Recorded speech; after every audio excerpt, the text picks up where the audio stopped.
आगे हमारे खेती महत्व अठानी तेरे काल पे चवानी तेरे माल पे 60 रुपया बस तेरे पूरे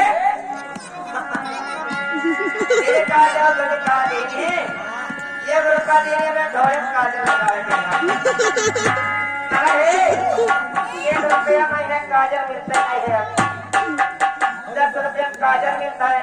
अब खाली घर के का 12 काजल लगाए है वो का 2 रुपया काजल कहाँ लगाए कहाँ किया मटुआ ए नगर से एक आदमी मटुआ काजल लगा तो चिपचिपाए